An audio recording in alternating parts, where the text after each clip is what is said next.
Dynamite download. AEW 2020, John Silver. Special event, as you can see, SPD. For a splashing good time.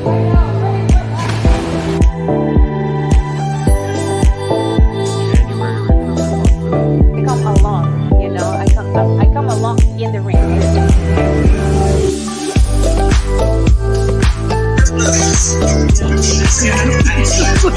mean, I would not want to hear that. I would not want to got great this year at SPD. Boy, weird.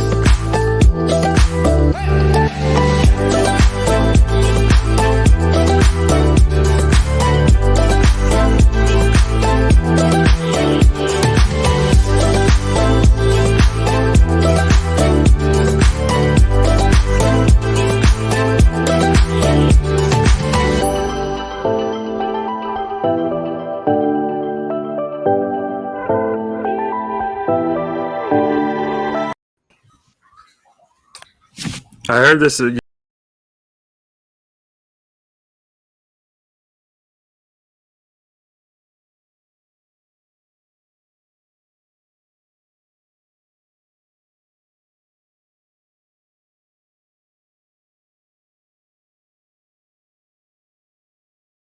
Everybody to Friday Night Flights and Fights. What's up, everyone? Thank you for joining us. Crayfish will be a few minutes late in true heel fashion that he is. You have your resident baby faces. I think, Bonds, I think you're more of a baby face versus a heel because you produce some outstanding content on those articles. You do, hold no punches back, though. And so that is kind of leaning over to the heel. So you are, I think you are the middle man of the three of us being babyface or heel. But if you were to categorize yourself as a baby face or heel, where would you want to stand, and where do you think you stand? Like, if you could be one, or where do you think you are as you are right now? Well, I think I'm a baby face. Everybody's a pretty big fan of booking my Bonds. I don't get the booze like Crayfish does. Like Crayfish is late right now, so he's gonna get the booze when he gets back here and everything. Totally, I don't man. know. I like kind of going both ways with that stuff. Like Big Show is always back and forth on being a babyface or heel, and I'll do the same as Paul White. I'll emulate the big guy. Right. Go back and forth as often as I can. So if you had to wear the Dynamite Download babyface or heel shirt, which one, if you had to go to your closet right now, which one would you pick up right now? I pick up the babyface tonight. Okay. All right. I'm so with you. you flip. All right. But if you're with Crayfish, you guys would just go We'd go heel. dueling We'd heels. go heel on each other. Dueling heels. It'd be like Ethan Page and MJF in like a heel off. Oh my gosh. Talk about a dream scenario battling the mics, and someone that would be able to really stand toe to toe with MJF. I think Ethan Page That'd would. be awesome together. But speaking of that, well, we want to cheers to the weekend. It's a classy night in the SPD household because I had a nice sirloin steak I cooked up, about probably a 12-ouncer. So I had to mix it with some, nice red wine for you. Beautiful. And so it's like pretty Peter Avalon wingman style. But I want to thank everyone for joining us. We got Scoot, Chris, Ryan, everyone who has joined us. And we are back. I was looking back on our content. Hold on before I take a sip. Because of all these, the pay-per-view, all like the scheduling changes, our last Friday Night Flights and Fights was it was May 21st. Jeez. May 21st, because we did some watch-alongs that we really enjoyed for a little while. We did we skipped some shows and stuff for that. Just schedules. But May 21st was our last Friday Night Flights and Fights. And that is right. Red wine does make me feel so fine right here. I have to take another sip. Speaking of sips, though, our key word that if we say it will be mustache. And like I said a few weeks ago on our Dynamite Download episode, was this instead of this is supposed to be the summer of the pain, but it is summer of the stash. And I already was trying to do the Dax, shave down the beard a little bit and keep the stash nice and thick, so I can do the Dax Harwood there because I respect him. He's an awesome guy. He's a complete badass. He is the workhorseman of the Pinnacle, and so we're doing that the summer of the. I can get with that. I think that's right for sure. Way to go. I mean, I'm all for. I'm all for us all shaving into the Young Bucks and the Elite. I think Crayfish can do the Kenny Omega. You and I can do the Young Bucks stashes for sure. You'll run the Nick one. I'll run the Matt one, and Crayfish will have the stupid mutton chops. All right, we should do it. We should totally do it. I'm all down. for it. I'll even go get the headband. Oh, we need some danglies and all. That's for sure. But speaking of danglies and all that, man, we haven't seen you on our channel in a bit, and I know your content is on our website awdynamitedownload.com. Awesome articles. But these past 2 Dynamites, we've gotten so much wrestling in the past 4 or 5 days because we got 2 live shows back to back within such a short amount of time. Yeah. I mean, what stood out to you the most of these last 2 shows? Because they were like completely just bangers of a show. Like who do you really think has elevated themselves over the last 2 Dynamites in this short of time? Sammy Guevara is a red hot baby face. Like I can't wait to see. Like now that they're on the road again, I can't wait to see the crowds for him. I think he's like off to the moon, man. Like. Especially with how he lost in the main event, I think it's like a matter of time before he's like top 3 or 4 babyface in the whole company. It might already be there. We'll see, but it's man. I think that they struck gold with him, and he's gonna just be going. What about you? Oh man, I mean it's easy to pluck it out and say Jungle Boy. Yeah, Jungle obviously, Boy I think we can unanimously as a AEW fans say Jungle Boy has really elevated himself. He had 2 awesome matches. Quickly, back on the winning side of things and celebrate his 50th win of being in AEW. But honestly, I think the Young Bucks, man, if they could get even more elevated, I think they are continuing to just climb so high because of the stuff they're doing. It's absolutely insane, the stuff that they are doing. I mean, they continue. I said it on our show Saturday night. I was like, what I'm most looking forward to on Wednesday, other than the main event, was what the Young Bucks are going to look like and do. And they did not disappoint because I'm a sucker for a good mustache. Cheers. If you're just joining us, mustache is our keyword, our safe word, our drink word. And thank you for joining us. And you aren't seeing things. Crayfish will be here very soon. He's running a little late. In true heel fashion, he is definitely running late. So thank you guys for joining us. But anyways, too many times, and he's a little late. He didn't. That's got right. A little drunk and forgot the clock. He's either that, or I hope he's shaving into one. So, and you just said the M word. You just did say the M word. So. Yeah, I got my bucket of beers here though for us though, so we're good to go. Oh, all right, you do have a bucket of beer. Yes, so sir. Yes, Lori, that is our key word for tonight.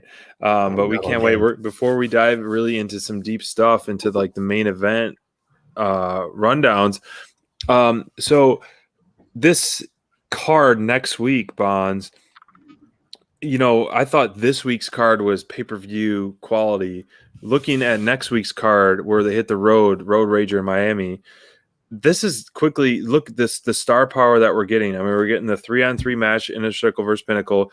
We're getting obviously the South Beach strap match. We're getting Andrade versus Seidel. We're getting the first intergender match. Like what? I mean, come on. I mean, AEW is literally throwing.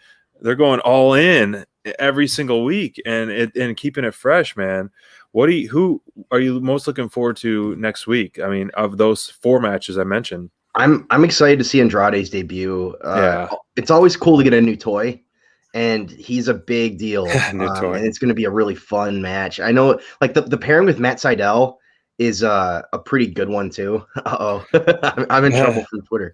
But Seidel, I think it's going to be a great matchup, and just they're going to be able to put him like in a good spot because I think Matt Seidel's a guy that can have a good match with anybody too. So if you're trying to get the best out of somebody in their debut, that's like the guy to do it with.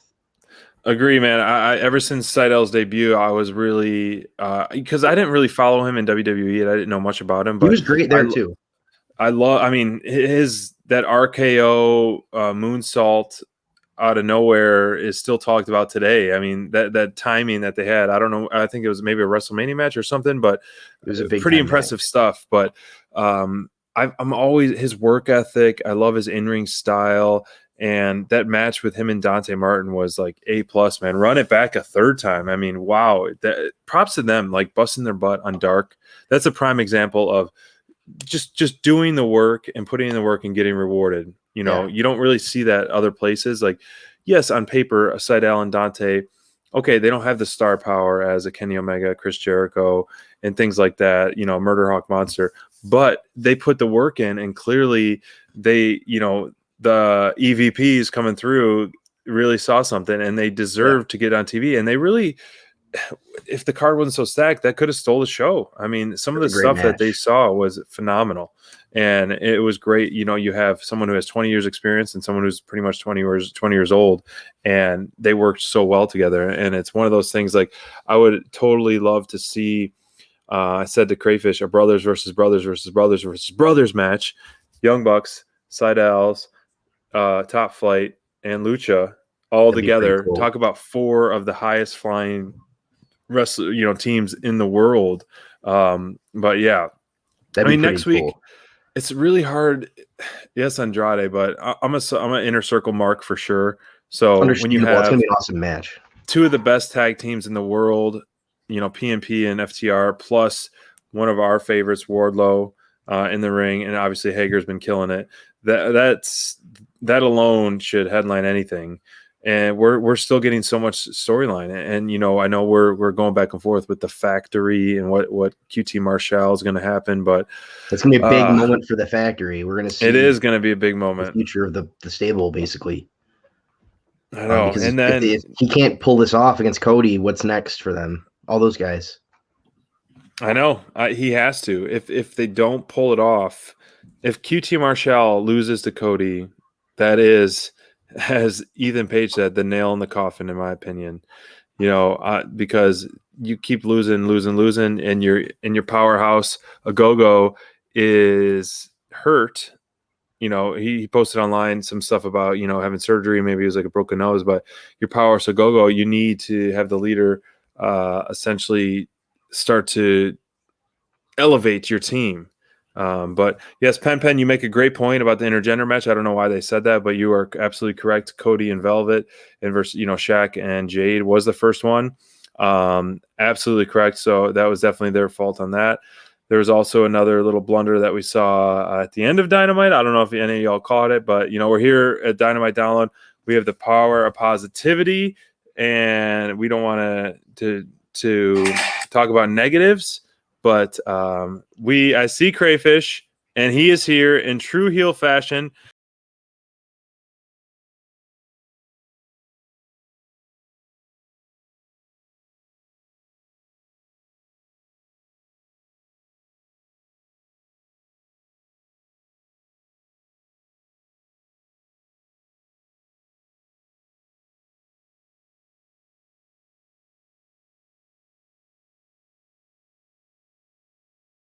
Hey, you're absolutely correct, Pen. We were just talking about you know, next week's card, but also the blunder. But you're right. Omega was crowned the WWE champion by JR once, and so on WWE Dynamite, It's only actually right that makes he sense. defends his WWE championship on WWE Dynamite. I Right. cannot wait. I cannot wait. Thank you for joining us, Crayfish. In true heel fashion, you're a little late. It's called fashionably late, my friend. It's called MJF late. And you know, you wait for the main event. I had to come up, and now the main event is here. I heard you guys chatting about Lori's topic, chatting a little bit about Anthony Ogogo going face. I heard you talking a little bit about that. How would you guys make that happen?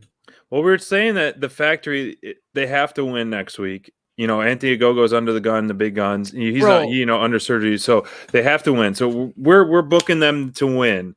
Down the line, I want to know, Bonds, like, you know, that was, what would you do and how would you book Ogogo as a face?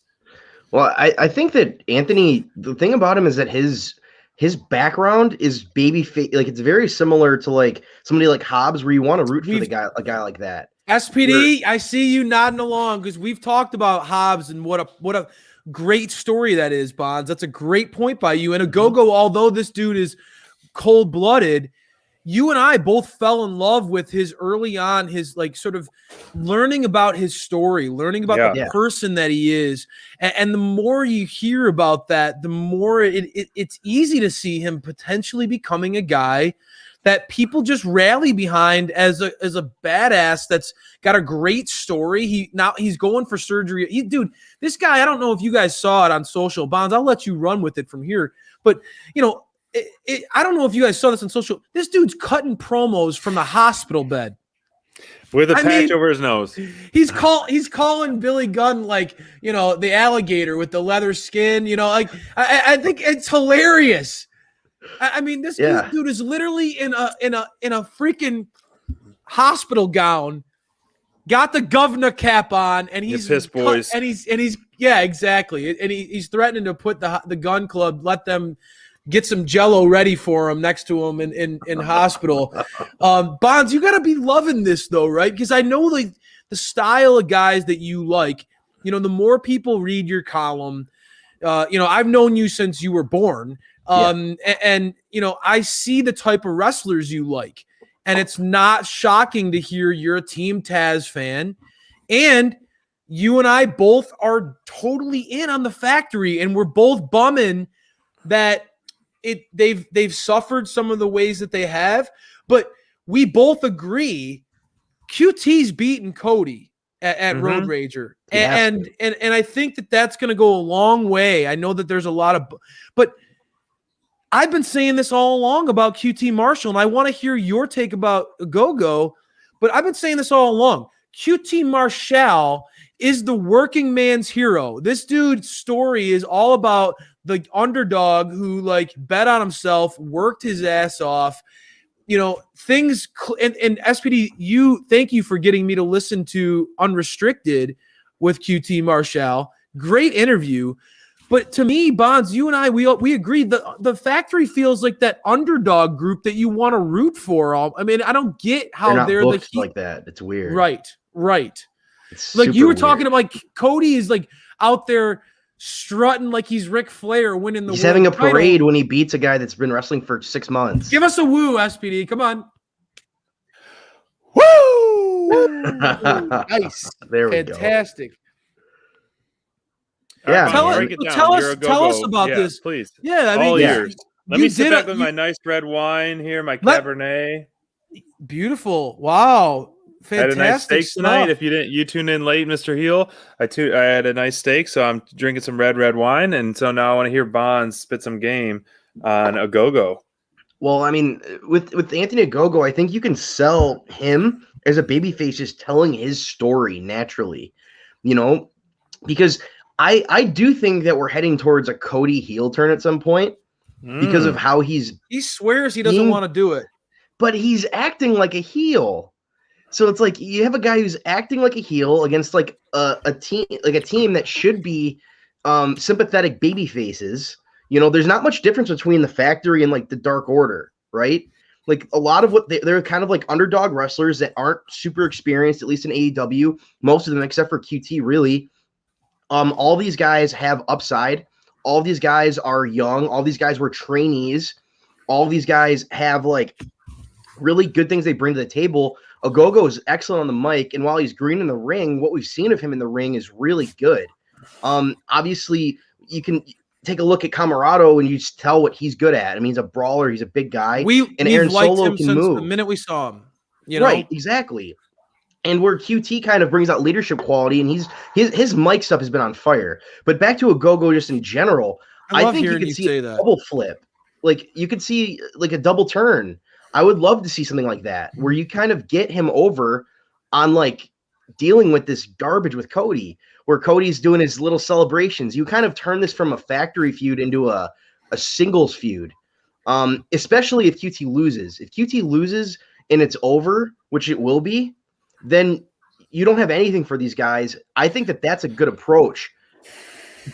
give Ogogo a chance to kind of do it on his own, where he's not, he doesn't have to deal with other people's egos and leadership and stuff. You let him kind of tell his own story, and you kind of get the crowd on his side a little bit by having him cut promos about what he did in the past, how he's blind in one eye, how he's only been wrestling for 18, 20 months now. Like, he's only been in the business for under 2 years. Like, this guy, the fact of the matter is he had a pay-per-view match with how long's Cody been in the business? 20 years, probably. Oh God, yeah. I mean, he was a kid at least because of his dad, but he's been in the business forever, and he had a celebration like he like Rocky Balboa after he beat him. Right. Like, you could use that to turn the fans to Ogogo's side. That's a way to do it. Easily. And you hear his story about like his relationship with his mother, what his life was growing up, the sacrifices this guy made to become an Olympic boxer, only to suffer the injury that he's had, and we're already seeing that injury is even impacting him now, right? Exactly. And so, this guy is a very, when you look at his life and you look at how he gets knocked down and he keeps getting back up. I still remember his debuts, when they talked about how sharks are born swimming and I'm born fighting. I know you get a nice couple tweets about that, and it was beautiful. I love that, and that is, I associate that with Ogogo, and the more you see his life play out, the more you see even this loss to Cody. Yeah. The more you see his story play out, you can say, man, this dude, if AEW knows how to do the puppet, they pull the strings right, they could have something here. And it could SPD, easily flip it. It could be easy. We're seeing, let's be honest, guys, we're seeing AEW try to toy with that a lot already by changing the landscape a lot. Considering that they've only been around for, think about how AEW has not been around that long, guys. 2 years. And you think about, Britt Baker has changed her, and she's might be changing now, right? You've seen countless, the Inner Circle went from heels to baby faces. Kenny Omega went from being a face with Hangman as the tag champs to being the biggest heel in the industry right now. The Young Bucks, the Elite as a whole, have transformed before our eyes. You can name countless examples of characters that AEW, one of your guy, the Murder Hawk. Think about how he's changed from being an angry heel going after Cody Rhodes early on with Jake, kind of threatening to take down Cody, to being, you got to change. AEW has shown that they are willing to change the landscape and try to find what works best for their, the ratings and the fan connection. They listen to the fans, and you got to be careful. And even this is where I'm learning my lesson. You have to be careful as a Browns fan, Bonds, you can agree. You got to be careful how much you listen to the fans. Right? Because sometimes fans don't know what's best. Johnny Manziel's your quarterback. You might end up with a Johnny Manziel situation. You got to be careful. And so when we talk about that, guys, changing the landscape, when you look at the pulse, your guys' pulse of, I know we're going to talk about your favorite submission later on in the show. I want to get into another topic that we were asked on social media. I got to chime in before we switch topics, though. Okay. I got a lot to say about that. I had a perfect transition. Man. Keep that transition on hold. You in your pocket. You killed it. First off, I think Cody should Ryan, don't go. I got work in the AM too. I'm heading out a little bit early, but not even close yet. We're just getting started, baby. Come on, baby. But I think Cody, you need a John Cena-esque person who stays after and signs autographs like he did, and someone that is where kids will look up to and things like that. Cody's that guy right now. So that is almost like a permanent baby face. I think Cody works as that, and I think you should keep him as that. I think he would do outstanding work as a heel, but I think you need that person to do that. Clearly, what person or what consistent AEW star, think about this while I talk through a go-go, has stayed babyface / heel other than MJF, and Cody. Like, who else has stayed one way? That's the point that I'm trying to make, is they are changing the landscape quite a bit. So I think you need to keep that consistent babyface John Cena style, make a wish, But with Cody, and it works. Wouldn't it be really interesting if they made Cody like a character of what he does? Like, if he's exaggerates and he's like Uncle Sam, yeah, and he's like crying after every win, like he's beating Aaron Solo and crying, and, like, and then he can be a heel. He can be a heel to marks like us. Yeah, and be the ultimate baby the face kids would love him. For the kids, right? Like, Yeah. and that's what John Cena became, right? Do it like, for the kids. That's why they did the "Let's go Cena." Cena sucks. I think you just continually push the envelope, push it, and then eventually Cody is the Cena of AEW, and there's the thing is works. though, he almost, I don't like. How do you guys feel about the fact that he'll never be able to challenge for the world championship? How do you feel about that? I think it's fine. I mean, Cody worked so well with the TNT. If you're the face of the company, to be like the TV champ is better than more fitting, anyways. Too, with Rampage coming, do you guys think we're gonna get some new belts? I still don't think there's Great question. I mean, yes, we've talked about this before, but let me chime in on Ogogo real quick, because I think down the line, yes, a babyface run would be great, but I think his heel stuff right now is not even getting peaked yet. I think you have QT Marshall as the front man and Ogogo as your muscle. You combine those two, it's like almost you have an unstoppable force. And so you put that QT Marshall who can talk the talk clearly and walk the walk clearly, and then you have a go-go who can do both of those as well. And so I think you keep pairing those up, and you have Camarado just be the muscle as well. And I think you have a winning recipe, honestly. Nothing against Solo, but I mean, I think he's obviously the afterthought, and essentially, but it's nice to have. You add a female wrestler in the factory, which they talked about on Unrestricted, which I'm sure will come eventually. Then you have this faction that's going to be like completely legit. If you had someone come out and some female wrestler that maybe has been on the roster, has not been debuted, and just be this powerhouse beast, someone who super kicks or power bombs Cody after the strap match, and the factory standing strong, like, you literally are leaving like, oh my gosh, what just happened? The factory just came in and just destroyed everything. And so I think you can't turn a go-go face anytime soon. His stuff where he's just shitting on America and doing these promos. Play it again. Yeah. He's shitting on America nonstop for sure. So I think it's very fitting for someone like that, because we don't have many anti-stars and stripes heels, and that's an easy way to get cheap heat. And it is a throwback for sure. So I'm loving the heel side of a go-go, and the guy is clearly a great guy. He's clearly an intelligent guy, and it's a perfect pairing. I wish they would have milked the feud and stretched it out with Cody, essentially US versus anti-US, and done more with that. And it worked for the pay-per-view, but I think you could have done more with it, because we all agree that match was unfortunately the weakest on the card, and was one we were looking forward to the most at the pay-per-view. So a go-go as a heel, you're right, works so well to me. It's going to work both ways. But did you think of anybody who has stayed face or heel that is a relevant AEW star right now? Mox. Yeah. Okay. Mox. You're right. Anyone else?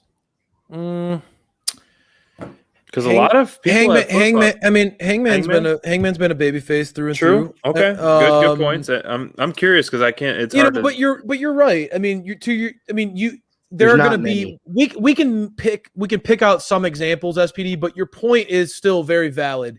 Yeah, AEW is changing the landscape, fellas, on the regular, right? I mean, you're seeing characters go back and forth, and I think that what AEW is trying to do is feel it out, allow these guys to play to the crowd, play to how things are hitting, and they're adjusting regularly to what fans are saying.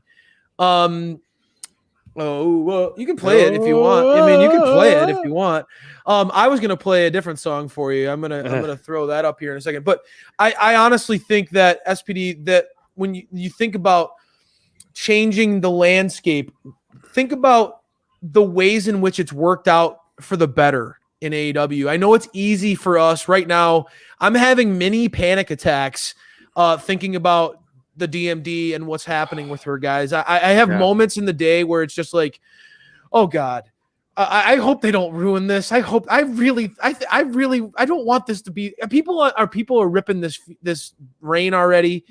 I get those moments, right? And it makes me worry about what could happen if they do think they change for ways in which I see the negative in. But in true Dynamite download fashion, I'm trying to focus in on the ways in which they're changing things that are working for the better. Yeah. And Miro is, I think, the best example of that in all of AEW. Mm-hmm. You know, we saw the SPD. I kept trying to talk you through that because I love Miro and I know what he's capable of. I kept trying to talk you through, dude. It's the Kip Sabian stuff. I know it's not clicking with you, SPD. I know that's 2 big thumbs down from SPD. But I told you, just stick with him, dude. I promise you, this guy, when things hit, he's as good as I know that I hype people up. I love Miro. And I was like, dude, just please be patient with him. Don't write him off. And I know now more than ever, God's favorite champion is your favorite champion. I know he's Bonds' favorite champion. Maybe the Bucks. I don't know. You've been really into the Bucks lately, which has been shocking to me. Like they have quickly emerged as your I think a lot of people out there who watch us regularly know, okay, Bonds is a Miro guy. Bonds is a Brian Cage guy, right? Team Taz guy. Yeah. But people don't realize how much Bonds is geeking out about the Bucks right now. Just so you know, if those of you out there watching, but guys, that's my greater point. Which champion? Because right now, even as a DMD fan, I have to admit her championship reign is not clicking as well as the other champions in this company right now. I feel like the champions in this company are clicking really well. I want you to tell me, out of all the champions, that's an understatement. I want you guys, I know I'm throwing this at you, but I feel like this is a great topic. Can you rank the 4 championships? Because as Bonds, you mentioned, there have to be more titles coming out there, right? We know that a trios championship is on the horizon. We know that's in the books. People have had whispers about a women's tag championship. The division is not the whispers. The division is, here's a whisper for you. The division is not ready for that. I agree. So to me, you look at, we know there are going to be more titles coming. I know there'll be more titles coming. Trios. Bonds. Yes. I want you to start this off. What is your number 1 title? I feel like I'm in Practical Jokers right now. Okay. Anyway, I'm obsessed with that show lately. It's so great.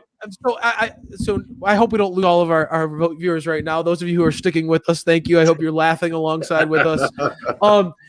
Bonds, I'm going to let you start it off. I think I want all of us to go around in a round robin format, and then we'll transition. SPD, I know you have some great topics. We still need to talk about your favorite submission in AEW. And that's gonna be one, folks. Stick with us because there are a lot of great choices for that. And I've thought about this all week since Dynamite, SPD, when you posed that question.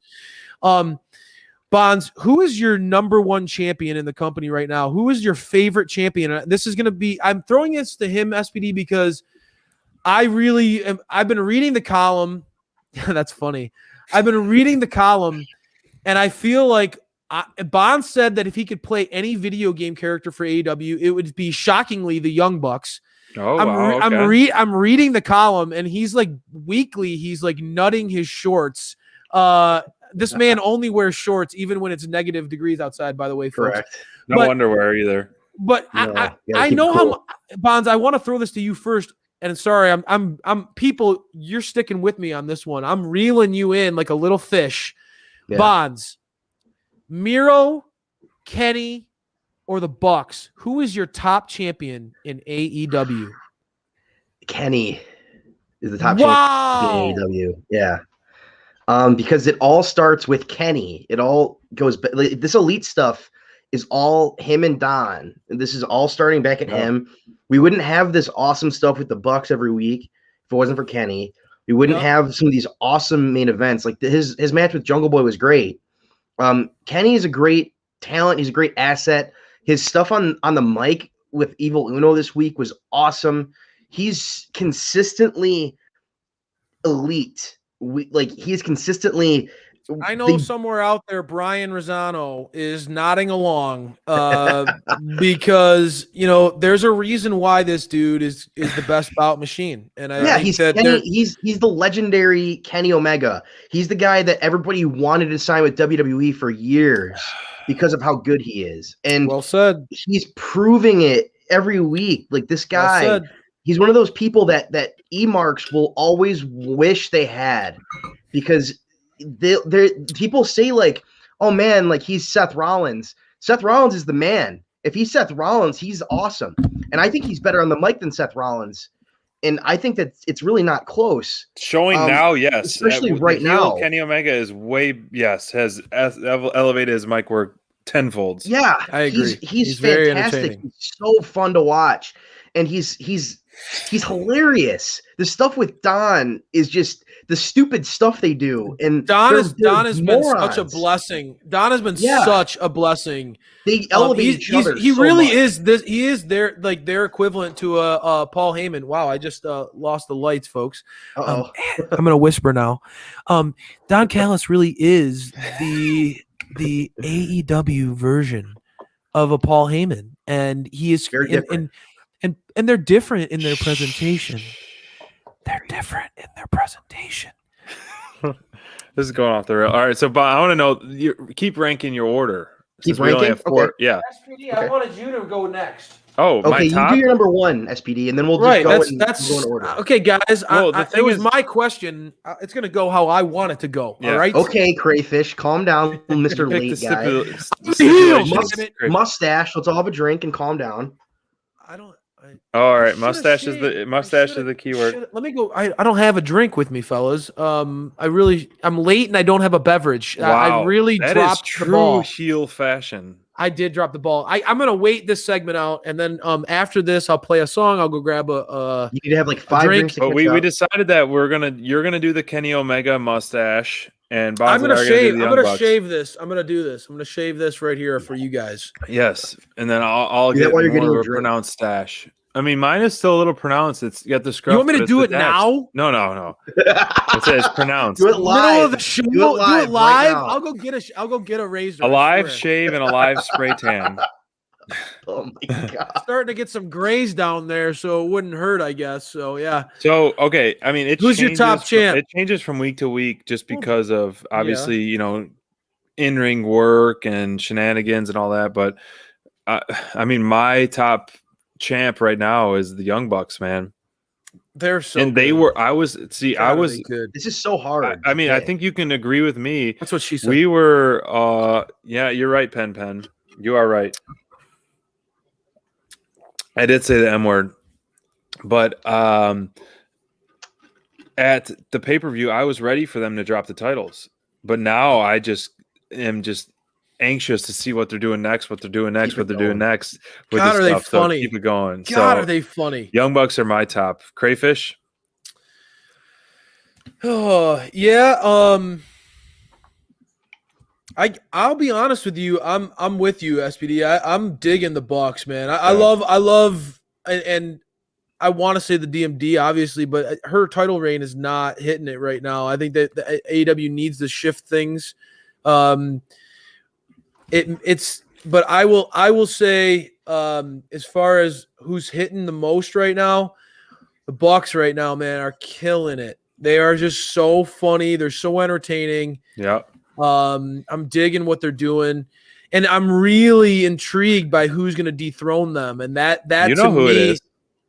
I do. I think you're SPD right. special, baby. I think you're right, man. I think you're right.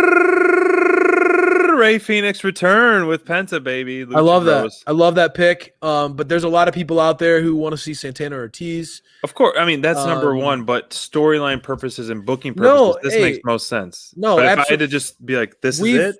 We've been through that, and I agree with you 1,000%. And that's why, I'm loving the match quality. I'm loving the troll jobs that they're doing to people. I think they're hilarious. I don't know, man. I think that the Bucks are really hitting it, and they're obviously so committed. They're willing to do whatever it takes to entertain people. I'm digging it. The Elite are on another level as a whole right now. I mean, Kenny and the Bucks. There's no wrong answer. I am surprised to hear that I think we all are aligned with the Elite on this. It's wild to say that because I felt like Miro could have been in there. Everybody knows that I'm a DMD like absolute mark, but if I'm being completely honest with you, having a couple of having some drinks tonight, and I'm hanging out with my boys, the Bucks are killing it right now, dude. The Bucks are absolutely killing the game, as their book it. says. Yep. The Elite, Don, everybody involved in what they're doing right now is just absolutely every time. It's fantastic. They don't miss. No, they don't. So SPD, I have something to play for you while I go get my drink. And Bonds, I'll be right back. You know who my second pick is, so this is easy. So go get your drink. I'll talk about the Young Bucks as my second pick. And on me, I think that I don't want to see them lose the belts now. I was kind of on that okay, I'm getting kind of bored with some of the interference and stuff. Of course. But now I'm like, but now I'm just in. I'm totally in. Especially I am so in. Now that the fields are kind of like the playing fields are even. Who they're feuding with tend to get involved in the matches now as well. We were seeing Frankie Kazarian get involved. We're seeing people storm the ring from both sides. So now the interference isn't as annoying because we're kind of seeing it both ways. Equal playing field. And I just think it works. I'm absolutely to Crayfish dressed as John Cena. Yes. Wait, there's Crayfish dressed as John Cena. Do you see him? Dude, I can't see him. I can't see him. John Cena sucks. So I think you make good points there. Having more equal playing field with more of the underdogs getting more assistance with the Elite Killer, I think you can stretch this feud out and continue to have this. And the Young Bucks will be defending next week on Dynamite, and I think you can kind of keep stretching this out where they're doing mixed tags and continue to do great stuff and have banger matches, and even maybe like I said on our show on Wednesday night, maybe like a team versus team type of match as well with Young Bucks, the Elite Killer and all that, or versus the Elite Killer, and then have Ray Phoenix return then when it's like a team versus team match, and then the Lucha Bros will challenge. So that way you have more weeks of programming with the Young Bucks versus the Eddie / Lucha Bros / the Elite Killer feud, and then the ultimate payoff would be Lucha Bros versus Young Bucks, possibly at All Out, which you could stretch it, and then boom, dethrone. You have the Elite go down at All Out. You have Hangman take the gold. You have Lucha Bros take the gold. You have DMD, total babyface, defending versus, let's just call it, obviously dream match would be Thunder, but we want Thunder to win. Bonds, you hear this MFer trying to take Britt Baker full over on the team babyface? You hear that? Hey, Bond, before you showed up, Bond said he's going to his closet and getting his babyface shirt tonight. Oh yeah, I'm being the babyface, man. Everybody's cheering for me. You got team babyface? Wow. I wear both shirts, man. You know how I roll. All right. I know. So hey, what did I miss? It goes both ways. Exactly. Forbidden Door goes both ways. Hey, Bonds. Yeah. So who was your second champion? The We're gonna Young do Bucks, rapid and fire. you missed me. You missed me. Just gush over how good they are, especially with. Oh, I'm Kenny, sure you were. I'm everybody. sure you were gushing. Oh yeah, dude. I'm like a gusher. Oh. Oh no, Mike. Oh. No. So and then SPD, who was yours? He I didn't didn't go pick yet. my second. Come on. I, go. Because he took 15 minutes to go get a drink. I It has to know. be Kenny Omega. After we talk about the titles, I want to, I brought up a good point. I want us to fantasy book 5 matches at All Out, afterwards. So, we're Holy going, smokes! You're gonna go to bed in 10 minutes, and you want to talk about this and favorite submissions? yeah, Okay, we better pick up the pace then. crayfish special. So, all right, just round robin without going. So mine is Young Bucks, then Kenny Omega, crayfish. Young Bucks, then Kenny Omega. Okay, Bonds. Miro Yours was is my Kenny third, Omega, Young and Bucks, then Miro and obviously- DMD. Yep. Yeah, I'm Miro and then DMD right now. This all could change week to week. DMD has a killer match. Boom, she could top. Buddy, No. buddy, this is the thing. It's iron sharpens iron, and right now we've talked about this time and time again. You gotta have both sides, and Mhm. this feels like the laziest booking that AEW has done. This is over a freaking Big Mac. I know.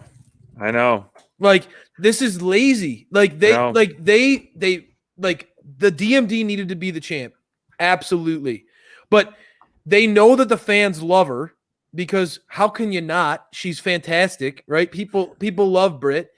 And they're rushing into this, and it's like you're gonna throw this stuff with Nyla in. And again, SPD, I've talked about it. It's like, why is this happening so fast with like Nyla being this like I know. dominant? Like, it just doesn't.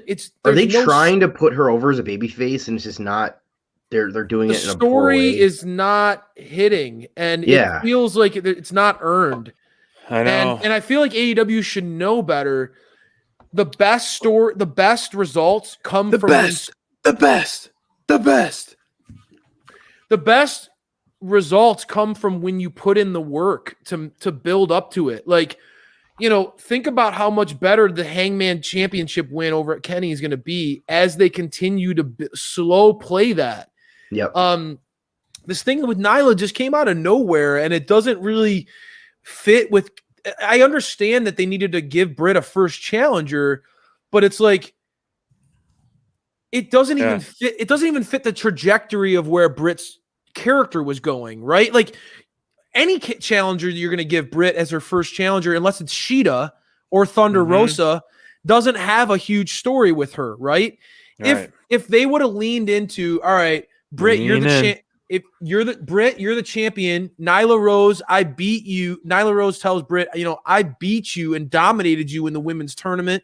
Like, if she was doing anything like that to give us some meat to say there's some actual reason behind. There's nothing there, and they're solely relying on the fact that Britt is on fire right now, and people will like her no matter what she's involved in. But they're walking.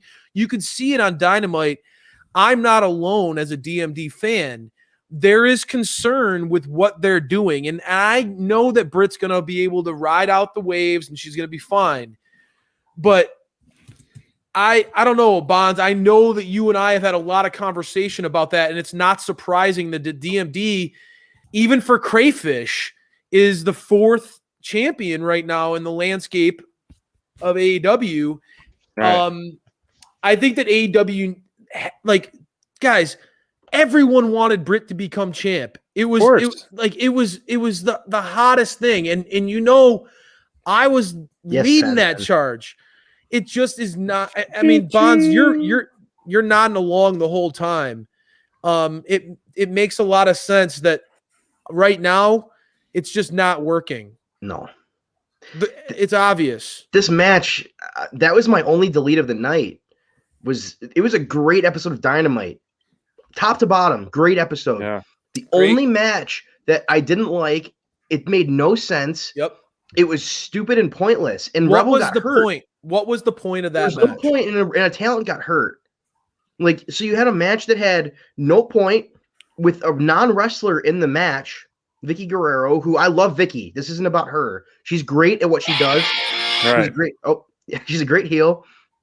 And I love Vicky Guerrero, but she's not a wrestler. You're taking away time from talent that doesn't have enough time to begin with, because the women's division doesn't get enough talent. Like, you talk about one match guys per week. how and they get one match per week. And guys, how often do we say they fall victim to the what? The picture every week. It's absolutely to this, and I'm not trying to get on a soapbox for women's rights or anything like this. It's not about that. But it's embarrassing how they disrespect that, because you get one match usually a week, 30 seconds into the match, and almost week. Immediately into the match, you get picture in picture. Nothing pulls the steam away. Consistently 2 minutes into the match, consistently. Yeah, it's like, come on.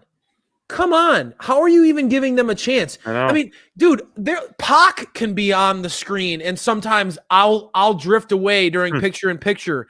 You think I'm going to stick with this, like, Red Velvet versus, Jade Cargill was an example. That match that was a banger of a match when you go back and watch it. Yeah. They do this way too often. I feel like they're ready to change that with the DMD era. That could be something that could be a real positive that could come out of the DMD era, because Bonds, SPD, I'm going to say what I'm going to say here. Promo work, Britt is always must see. Always. So they're going to give the champ time. And that was something that we talked a lot at Dynamite Download. What was your biggest complaint, SPD, about Sheeta's championship reign? Not enough on TV. Where is not she enough at? face on TV? Yeah, right. She's not there. Right. MIA. You're not going to suffer from that during the DMD era. So that's the positive that's going to come out of this. But I think, really truthfully, before we it's always fun seeing Britt put on the lockjaw and taunt the crowd and walk the walk and talk that shit. And Britt is the best in the game at it. And I just think putting her into a feud with a beast where she's playing the baby face, you're making her pivot away from the things that she does best. Have her lean into the things she does best, not pivot away from it. Lean with it, rock with it, lean with it, rock. You gotta play it right. I think that the writing was on the wall, SPD. I hear it all the time. The fans want to see Ty Conti get an opportunity. Can you imagine the type of feud? And with Jungle Boy and Anna Jay dating right now, Anna Jay getting closer and closer to coming back healthy, being someone who the Queen Slayer, I think, has a lot of potential when she gets back in the ring. I'm telling you guys, I think that she has a spot in this women's division. She's talented.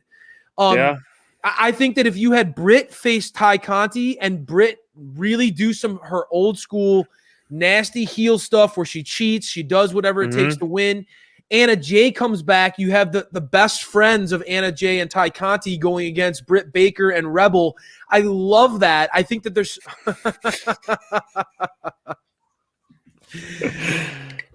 all right. On that note, hey Crayfish, you're talking too much. Oh man. Oh, is it? Well, all right. So wow. Now that we're talking about DMD, the watching the DMD is what sparked my question to y'all. Is your favorite submission in AEW? Because we're talking the game over from Miro, we're talking the snare trap, we're talking the lockjaw, we're talking the salt of the earth. Just to name a few, we're talking the sleeper hold from Moxley. Which of your guys? The name of it. I know. I don't even care. I don't like it. But so it's not your pick. All right. What is your favorite submission? You gonna say AEW? favorite or top three? Okay, favorite. All right. Favorite. All right. Without overthinking it, like what do you think? Maybe what is an honorable mention to you? Okay, that's a good answer. Go ahead, Bounce. Okay. Well, my favorite's the Game Over. I think it's awesome. Surprise, surprise. Surprise, surprise. It's Are you talking Game Over version 1 or version 2? Current. Okay. It is a killer submission. I love when he locks it in and then brings you back, and you're done. It's over. It's game over. That's what it is. It's awesome. How many guys have just passed out in it and not even been able to tap? You know what Exactly. I mean, it's All just of them, pretty unbelievable. much. I It's know. awesome. It's unbelievable. It's And it awesome. looks like it hurts. Like It's because awesome. of how he does it. It looks like it hurts. And I would say my honorable mention is a snare trap. I think it's great. I love Jungle Boy. I think that that's a move that they're trying to sell really hard. Like, Yeah. hey, this is his finisher. This is what he does. He can get you. He's like kind of a smaller guy, but he's still able to get this like really good submission on you, and it's hard to break this one. So I think that those two are like really good. My favorites top right now, and I think they're going to be there for a long time. Oh no. Yes, Scoot. There will be a discount for Manscaped. Use code SPD. All right, Crayfish. What is no. your favorite? You Yeah, know- and I mean, this is a great one right here, and we are huge TH2 fans. I think it's Yeah. more of one of the more underrated and underappreciated ones. Angelico is probably, I would say, confidently top 3 submission specialists He's on awesome. the roster. One who specializes in the submission. So I think that is a huge honorable mention for sure. But Crayfish, who are your top and your honorable mention?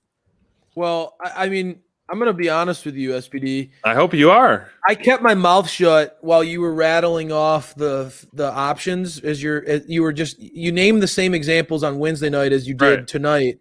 And both Those are times the mainstream ones. and both times I felt insulted that you didn't name my favorite. I was personally Okay. insulted. Yes, the Black Arrow into the Brutalizer. How dare you? How dare right, you? all right.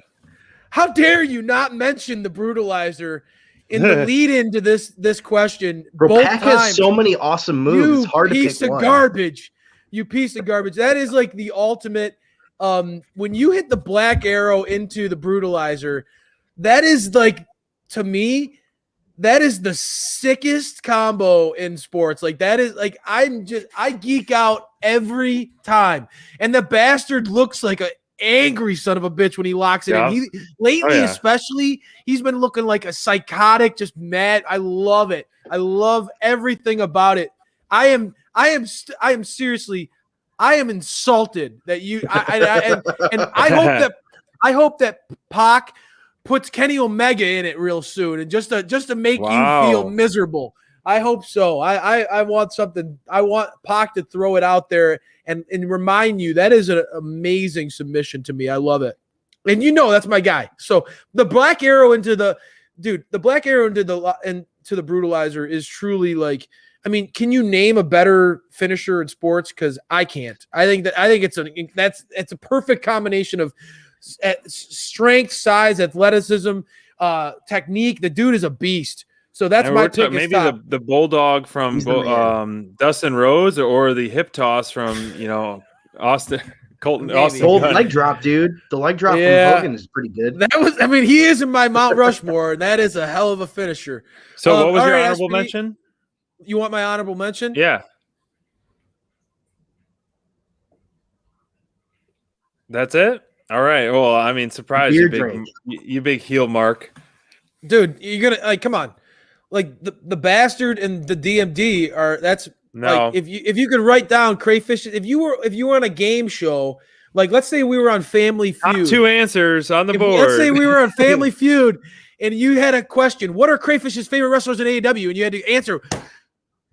Pac. Marcos All Pac right. and TMD. Pac, Easy. DMD, baby. Those are my top 2 all day long. And this question is tailored for those 2. So I'm really happy that you asked it. I get to talk about my 2 favorite wrestlers. Thank you. See, a submission to me is a move and a finish where you don't have the strength to choke slam, power bomb, tombstone, whatever it may be to someone. So I think the benefit of that has the smaller guy in mind. So that's why I'm going to pick the snare trap, because it's such a convincing and an awesome snare trap or move. It's an awesome you snare have someone. It is an awesome snare trap. And so for Jungle Boy to have that, I think it works so well. Miro, it works very well, but Miro could do a power bomb or do things like that and still have a convincing finish. But But isn't it for cool that he Jungle does Boy, a a small submission? size. I mean, his submission works for him, but I like seeing big guys do big moves to finish things off. Fair. I can That's respect just that. me. I can Yeah. respect that, I bro. get that. Yeah. And so it's a different category and different topic for if you're talking women's wrestling and stuff like that. You obviously DMDs works, but Pac, Well, I think the I don't DMDs even think he needs the brutalizer. You're right. The Black Arrow is enough of a finish. It's just this is just the literally scalping someone once they're already done. Dude, he's showing off, brother. Yeah. If you got it, flaunt it, homeboy. True. Like, to me, like the reason why the lockjaw is so cool to me is because it's a great finish for Britt, because as we talked about during the DMD Thunder Rosa feud, like, dude, Thunder Rosa is a powerhouse. It's good for Britt when you're facing someone like Nyla Right. Rose, when you're facing someone like Jade Cargill one day, when you're facing somebody like Chris Statlander one day. Women who have some size on you or who have some power advantage on you, to have something like that. And again, it plays into her gimmick as a dentist, as a wrestling dentist. Sure. She's literally using her intelligence to make you suffer and give up. And I think that's kind of cool. I think that plays into her role. And that's why, like, I feel like, the things that Britt doesn't get credit for sometimes leave her vulnerable right now as a champion. If her feuds aren't hitting, Right. I don't think enough people out there give her credit enough for what she does in the ring. And so she's very character dependent with a lot of mainstream fans. And I think that's unfair, me personally. And that's why I do think the lockjaw is a great submission finish in AEW. I think all you guys named perfect ones. Miro's game over. I particularly love, like, Bonds. I love how he's just making people pass out in this. And one of my favorite ones, Bonds, I know you highlighted in your column, was when Miro choked out Evil Uno in front of the entire Dark Order, and it was just like You stared them down the whole time. That was like a really cool little moment, and I think it reemphasizes how this streak of Miro right now is a lot of fun, and I think that the snare trap's a great response too. That's one of my favorites in AEW.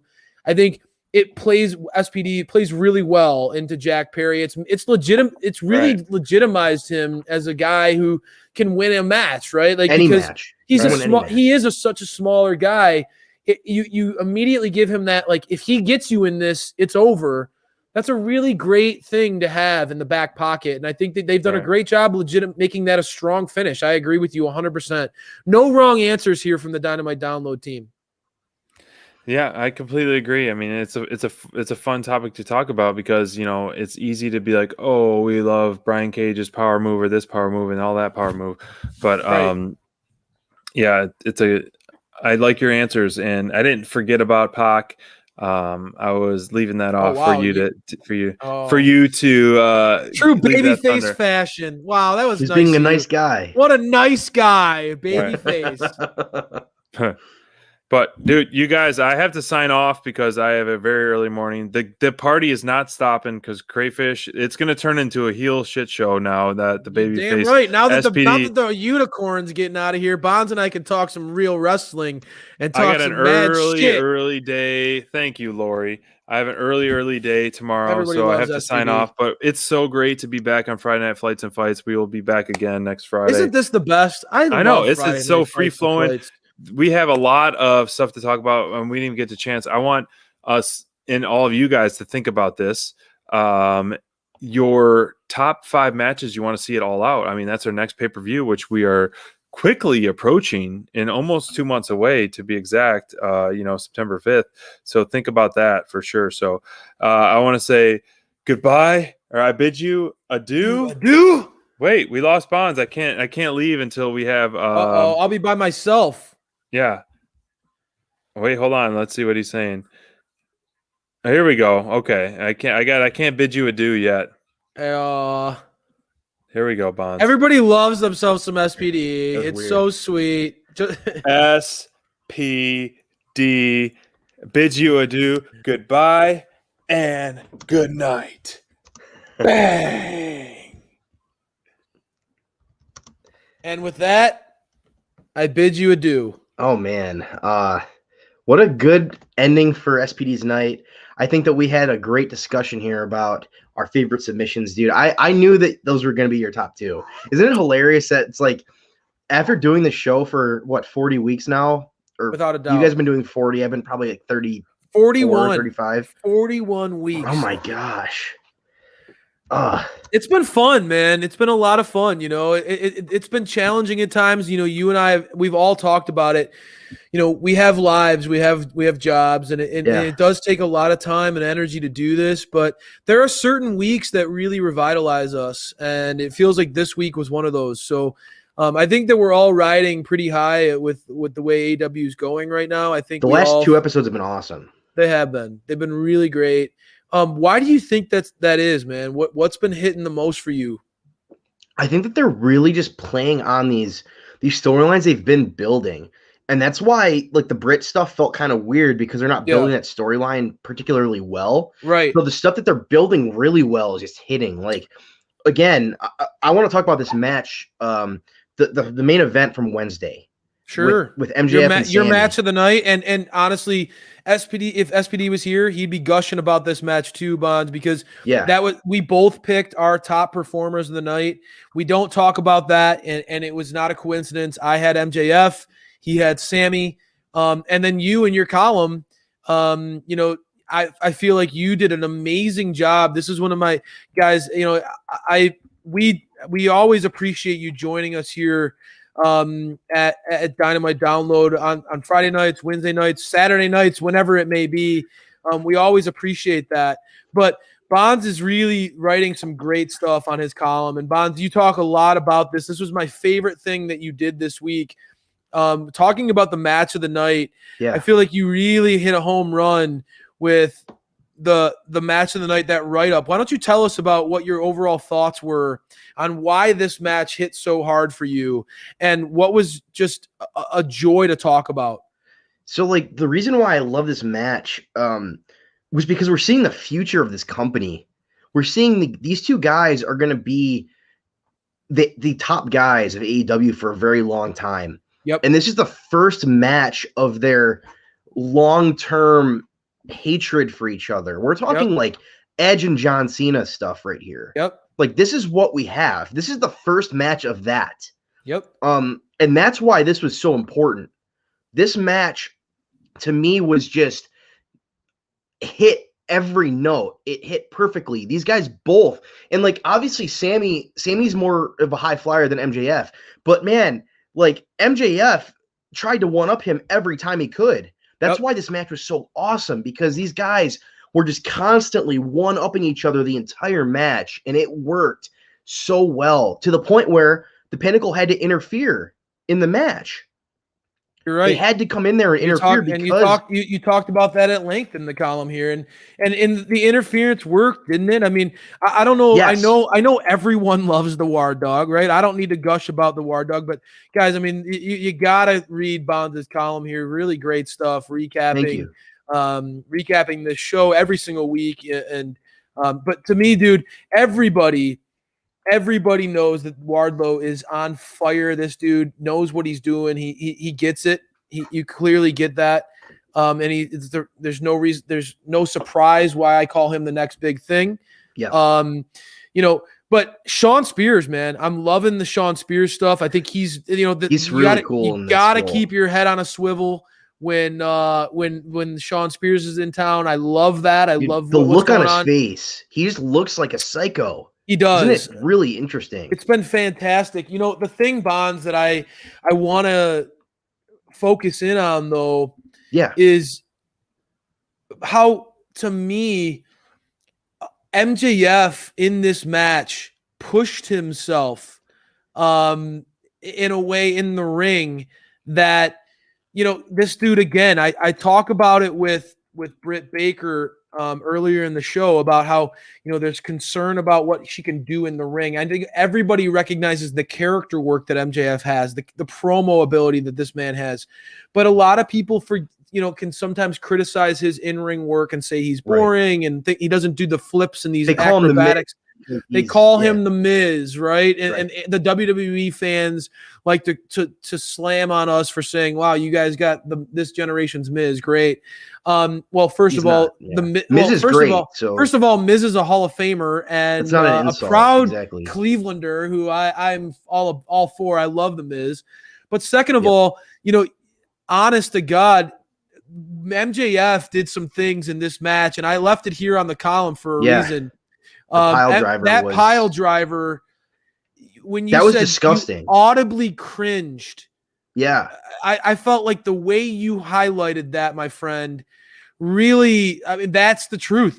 I audibly cringed when I saw that move. And there were a lot of moves in this matchup that were mind blowing. Like the Sammy dive to the outside, but my God, these two Bonds, this was a main event that you said in your column, and this was a line that I love, would be a headliner on any show at any night.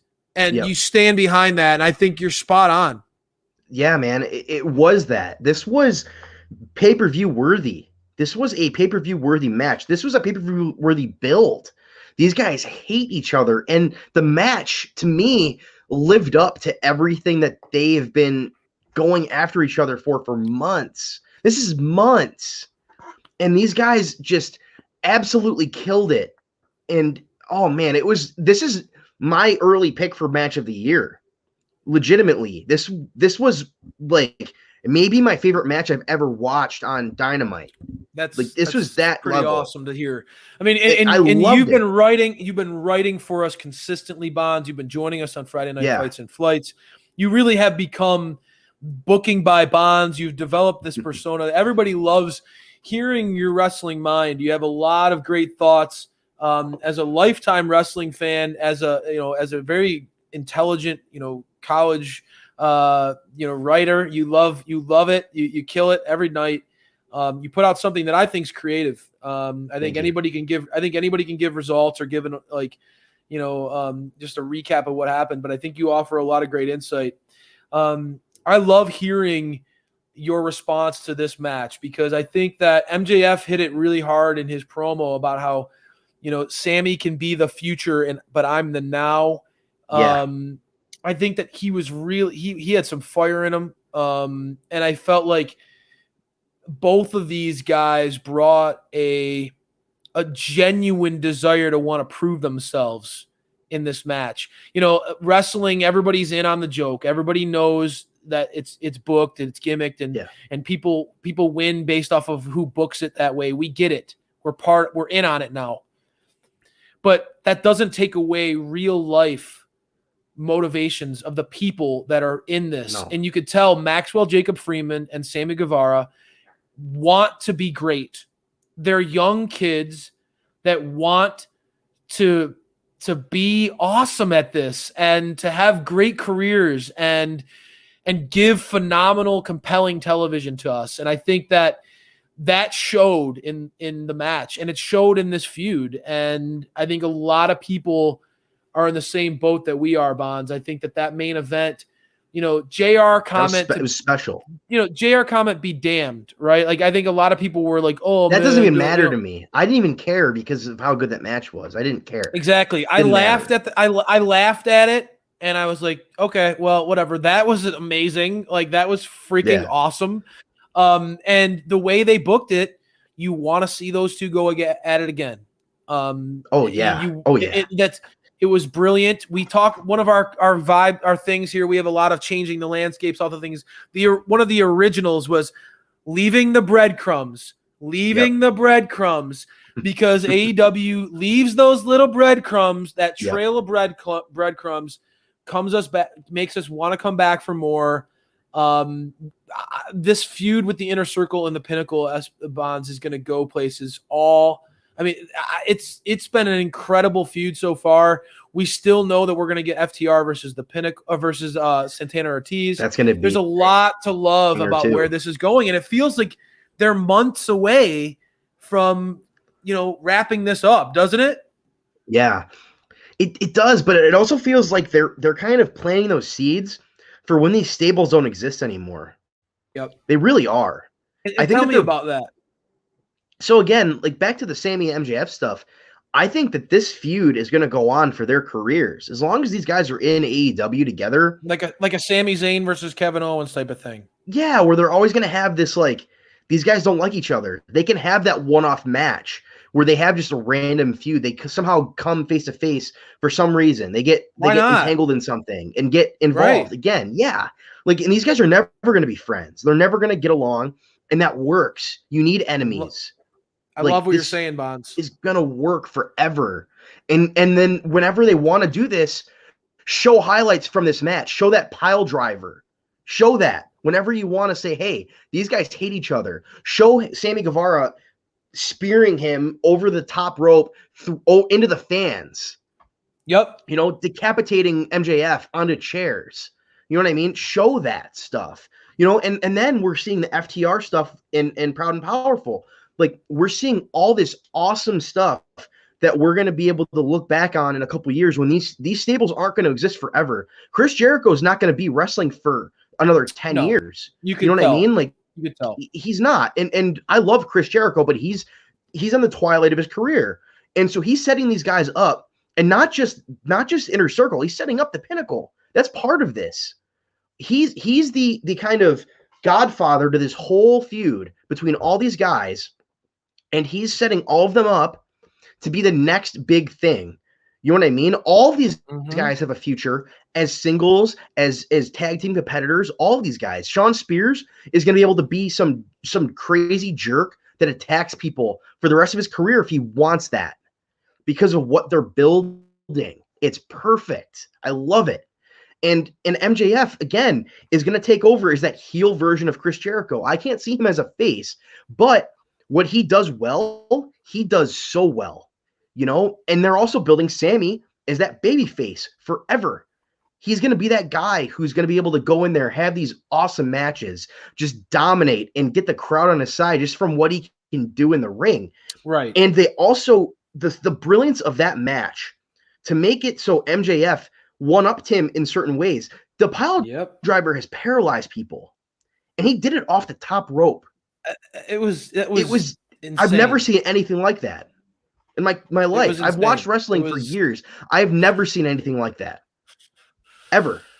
I know. And the thing that was beautiful about it too was it was such a oh my god move that completely fits his character's style. A guy who does not, he would spit on you if you were like, you know, he wouldn't piss on you if you were on fire, that kind of guy, right? Like he's that kind of attitude where he's like ruthless. He's cold-blooded. Yep. This dude is always calculating ways to make himself get over on other people and truly does not care about anybody in the landscape of AEW. It's about himself. It's about him. He's always positioning all the other characters to protect the king. He's playing chess. And it makes perfect sense. And for him to do a move like that kind of pile driver, it shows like I have no regard. If I break your neck and end your career, that's fine by me. It was a ruthless move. And I just felt like it was perfect. This match was it was a great physical match, dude, but it was such a great story match. It was such a great like reflection of who these two guys are. Sammy with like this pure fire in him that like just seems to it gets hotter and hotter as he hits more and more big moves that get the crowd popped. Like the momentum carries him. Right. Like he gets that wind in his sails where it's like, okay, I'm going to do it. I'm just going to go crazy. I'm going for it. I'm going to do it. I'm going to go for it. Yeah. Right. And then he's got that Jeff Hardy vibe to him where he does that. He's got that, like, he doesn't care. He'll just go do it. He's Jeff Hardy, but with a different vibe. It's very similar. Yes. I love it. Yes. I hear you. And then you have MJF who is like this, like, okay, I'm not having these matches to like, have these like big flips and put my body on the line and do all these crazy things to make you guys smile. I want to beat this guy, get the W, get paid, get the green, and get the gold. That's the MJF motto. And I think that in the Pinnacle, all embody that. I mean, people overlook that as an underlying theme of this group and the way that they all wrestle, not just the way that they talk or the way they act, but the way they wrestle too. I mean, you look at FTR, no flips, just fists. They're very much based on being like technical, smart, brawler type of wrestlers. Sean Spears, this dude, the perfect 10 at one point. This guy is a physical specimen, right? But he prides himself on being a technician. He loves the sharpshooter. He loves the Canadian wrestling history that he can do it all. Wardlow, he's treated like a prize fighter. His matches, every time this guy gets in the ring or in the octagon, it's important. It feels like a big deal. So they all embody this same motto, the same principle that MJF lives by, and that's, you do what you do to win and get the green and the gold, baby. And that's all that matters. And so that's why the Pinnacle's working so well. And then you look at the Inner Circle and you see guys that are driven by passion, by creativity, by entertaining the fans, by, all that. You see Santana Ortiz, two very proud and powerful guys that really they bank their careers on, we are going to outwork you, dude. We will do whatever it takes to win. Like, just kind of got that, like, all out. We had the chips against us our whole lives. We're going to fight through it type of mentality. A lot of people who felt like that underdog vibe too, that have overcome things. It's a perfect storyline. And that's why I want to get into, what are your favorite feuds in AEW right now? Because, Dynamite Download, a big part of what we've built here was built on Thunder Rosa versus Britt Baker. It was a huge feud for Dynamite Download, one that we've really stood behind. And I look at the landscape of AEW, and I want to ask you, one, what are some of your favorite feuds ever since being a part of Dynamite Download team here, Bonds? What are some of your favorite feuds that you've seen thus far and that stand out as your measuring stick, so that we get a vibe for what you like and how you judge a feud? And then tell us, like, what's a feud? So I want to do past, present, and future. What's your favorite feud to this point? What's your present favorite feud? And what's a feud in the future that you think could really be something that, if you could fantasy booking by Bonds, what would be the perfect feud? If you could literally write it, who would it be and what would it be about?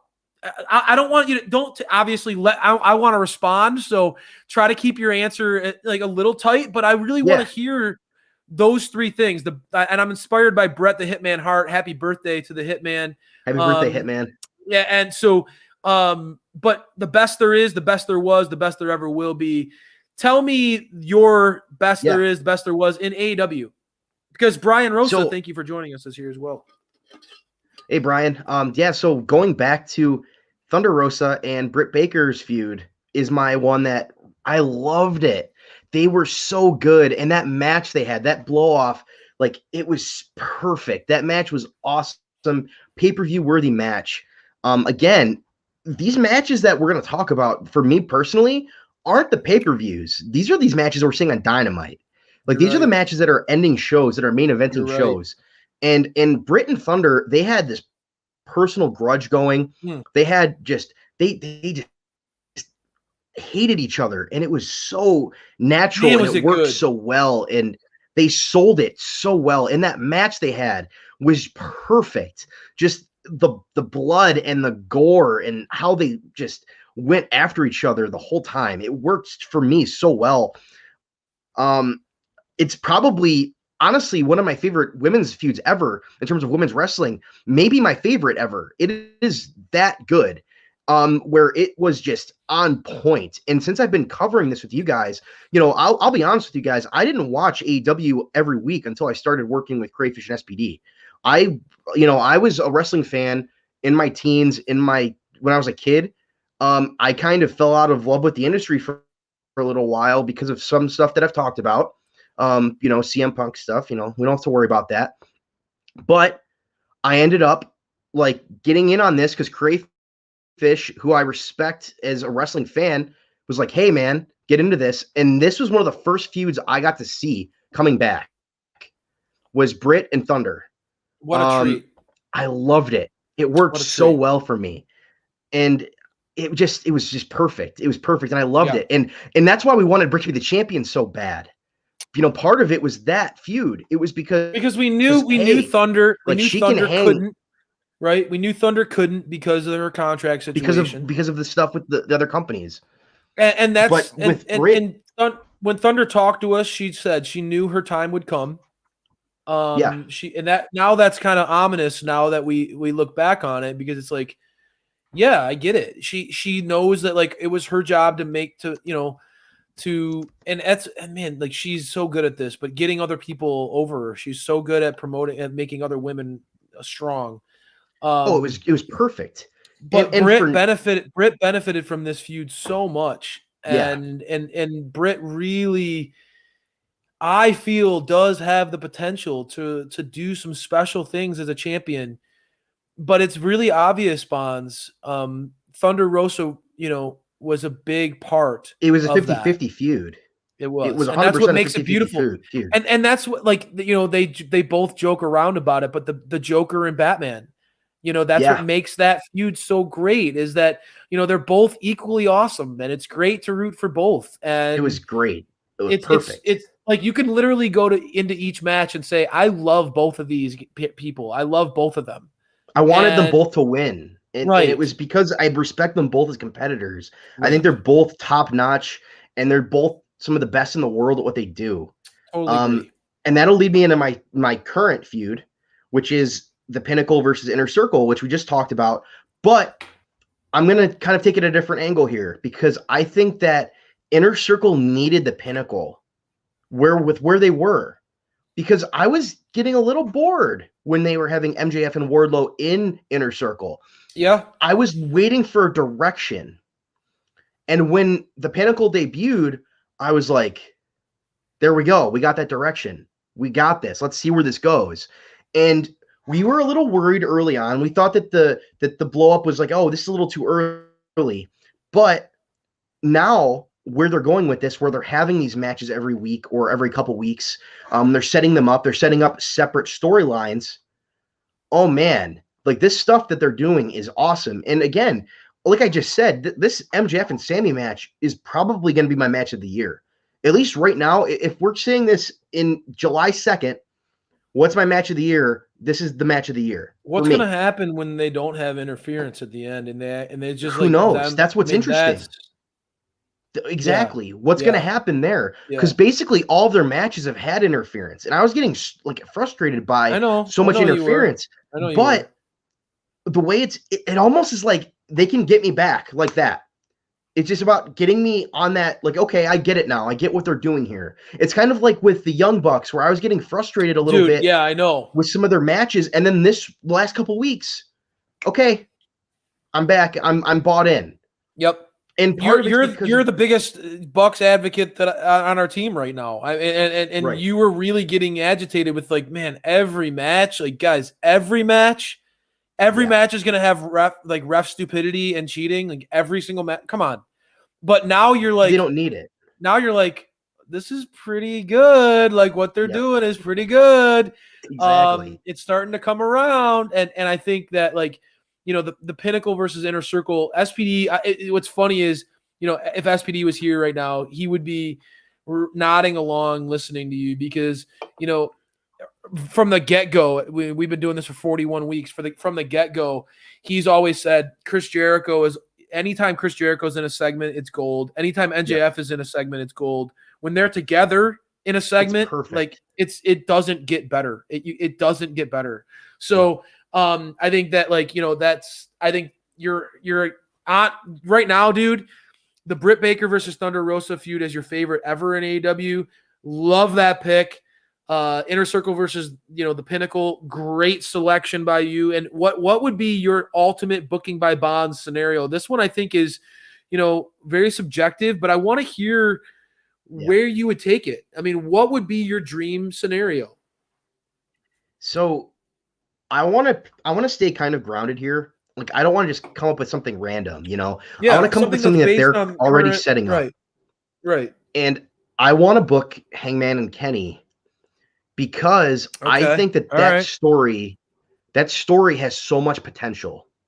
And I think that the way they've been very careful with Hangman, they've really they've babied him along They very have. evidently. They have. And I think that Yeah. that's on purpose. They're setting it up for a long-term build, and they're going to have this match not happen right away. I don't expect this match It's going to be for all out, quite a right? while. All out, you think? It has to be all out. It has to Okay. be all out. Yeah. And that's just, it's not that far away, but it's far enough away where you have a couple months of build. You can get this going here. You can start getting Hangman in on the feud, because right now, based on what we saw in Dynamite, he's not in on the feud. He was mad at Dark Order. He was mad that they went up there and stuck up for him. He was like, dude, like, don't do that. I don't want, like, it's Don't go fine. out there. And Kenny, Yeah, you're right. I thought that and that Kenny, was that segment was as good as it gets, man. I love that week. oh, it the was segment great. last week. It's very methodical, and I think that the way I would book it is just kind of letting it play out the way it's naturally playing out, where Hangman starts finding his confidence, because every time he starts to get confidence, something happens, right? Like, he was on that big winning streak, and then Brian Cage beats him. Yep. He ended up winning again. Like, after that, he got the win back, but every time there's a little bit of confidence going in Hangman, there's something that just cuts it off at the knees. And You're so right. for me, this is the ultimate. Okay, because I think that when they do this, he has to win. Yes, and that's Like, why he they has held to- off on it so long, right? Right.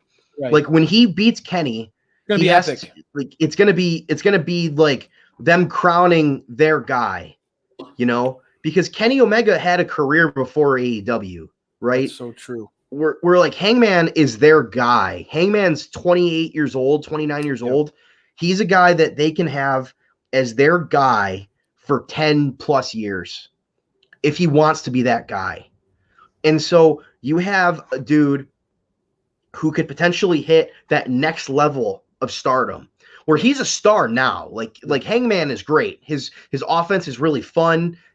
But he's not that level yet, and they have to build that here. And if they build it right, it's going to be epic, and it's going to be us seeing a guy who's going to end up being like the guy in AEW. He's going to be like a top guy for a long time.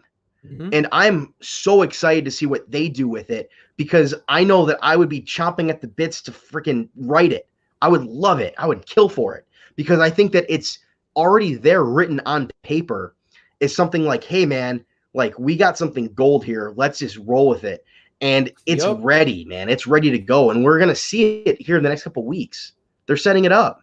They are. And I think that they did a perfect job. Some of Kenny's lines were borderline mean. The way that he was talking about Hangman, especially considering that they were friends. Just some really, like, took some shots at Hangman, his lack of confidence, and, basically making it clear that even Hangman knows he's not good enough to beat Kenny. Those lines were hitting hard from Kenny, and Kenny's a showman, but he was given some daggers on Dynamite. And I think that, like, the response that Hangman had and the way that the Dark Order then kind of served as the wind of positivity to get Hangman to turn things around. I feel like Hangman, this has been a thing that's been planted since the beginning, since their tag team run. I talked about that with SPD, man. This is the type of thing that's been planted from early on. So I don't know, man. I'm with you. I think that's a fantastic list that you made. Real quick, mine would be, I would pick Thunder Rosa versus Britt Baker. That would be my number one feud in AEW. Absolutely love that. Honorable mention, MJF versus John Moxley. I love I love the promo work and character work that MJF during that feud. I thought he was absolutely on fire. Dictator John, all those segments were absolutely hilarious. Current favorite feud is, this might surprise you, Darby Allin versus Ethan Page. I think this feud has absolutely been a lot of fun. I'm really loving it. It feels fresh. It feels like both sides are delivering. Isn't Ethan Page awesome? He's great. He's absolutely great. He's totally. I mean, I'm team heel, and I'm just grinning ear to ear watching. Every week I get to hear SPD boost about how great this guy is, and I'm like, yeah, team heel, baby, all day. That's where it's Breakout at. star of 2021, man. And I look like a genius because I said it back when, I said it from day one. Yeah, I think that Ethan Page is going to be the breakout big signing of 2021, and I think there's a lot of names. Isn't it funny that he was the big signing that night? It's hilarious because everybody's like, "Oh man, who's the big former WWE signing they have?" And it ends up being the big guy that they're pushing is Ethan Page, who is the afterthought after Christian debuted. It's so cool. It's so perfect, and he's delivering.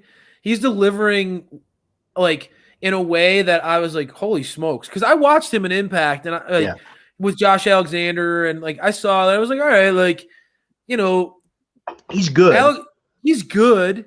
Yeah. But dude, this guy is transforming before our eyes. He's definitely becoming one of our favorites here at Dynamite Download. This guy is absolutely killing it. He's hilarious. He's killer on the mic. His emotions, his ability to emote during matches and segments is fantastic. This feud with Darby Allin I just think it's on fire. I think it's awesome. Yeah. I absolutely love it. I love Darby's relentless, and it just, these two are working perfectly off of each other. I'm loving the vibe, dude.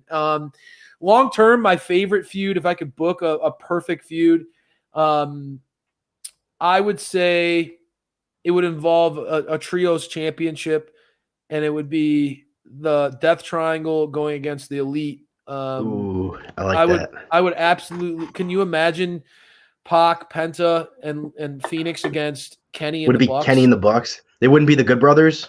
No, God, no. Kenny and the Bucks. Your favorites.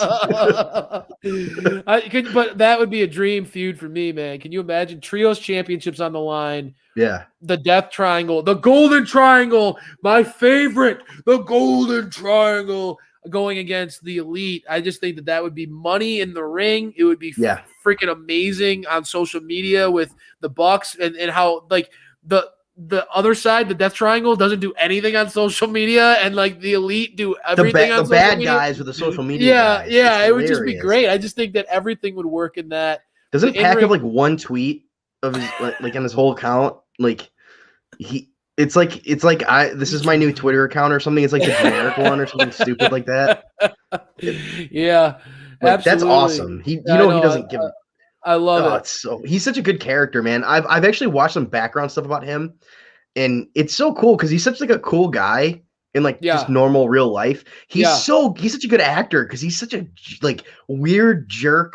I know, almost like Sean Spears. They're very similar, but he's a quieter version of that kind of guy. I don't know why Sean Spears doesn't get more love, bro. I think that he's good. I think he's really good. I think that if things went the right way, he could be he's like a Randy Orton. He reminds me so much of Randy, and we'll see, man. I think this Pinnacle stuff is gonna push all these guys. I hope so, dude. Different level. I hope so. I think that there are some unsung heroes on the AEW roster.